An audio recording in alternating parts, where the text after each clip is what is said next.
اليوم راح شوف قد ايه بكلفني اقضي يوم كامل برات البيت بالشام بدون ما احرم حالي من شيء. واول شيء على هالصباحيه بدي فطور على الماشي، فشو بدك اطيب من فطاير مشكله تازه من الفرن. فاخذت لي كم فطيره وطلع الحساب 10,000. بعد اخذت شيء لاشربه ب 5,000، ورحت على الحديقه لقيت قاعده رواق وسلختهم كلياتهم. مشيت شوي بالشعلان واشتهيت على عصير فريش، فاخذت واحد ليمون ونعنع وكلفني 20,000. بعد قلت لحالي خلينا نروح على سوق الحميديه نساوي لنا فتله. طلبت سياره خاصه واخذ الطريق تقريبا ربع ساعة وكلفنا المشوار 17,000. صرت اتمشى وشوف هالمحلات للقيت مكان ببيع اكسسوارات وشغلات مشكلة، فعجبني هالطوق. قلت بعلقه عندي بالغرفة فاخذته. رحت على سوق الابائبية وطبعا كان ضروري اخذ لي شي تذكار معي، فقعدت شوف في شغلات حلوة وما تكون كبيرة. في تشكيلة صمديات للزينة للصبح، في من خشب وشي منه ملون ومزخرف شغل ايد. لقيت هالطربوش دربكات وابائيب ملونة كتير حلوين، بس حسيتهم صغار زيادة. بعد شفت هالعلب الخشب اللي فيها قشر صدف وتصميمها كتير حلو، روقت عليهم من الاخير.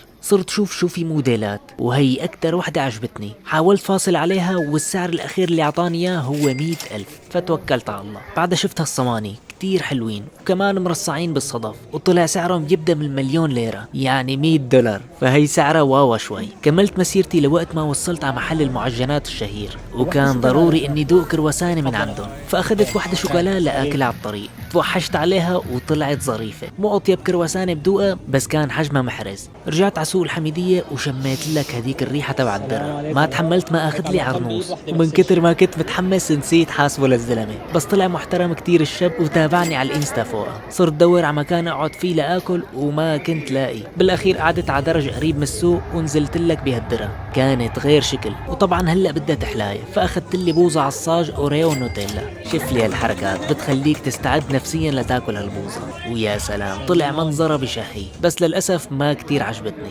فكان ضروري اني جدد التحلاية. فتت على مطعم بطريقي وطلبت براوني مع بوظة، ويا ويلي الاجواء كانت ما بترحم ابدا. نسفت لك هالبراوني والبوظة وهيك بيكون انتهى يومنا. ومجموع اللي صرفناه اليوم هو 200,000 تقريبا، ما يعادل $20 أو يورو. فشو برأيكم، غالي ولا رخيص؟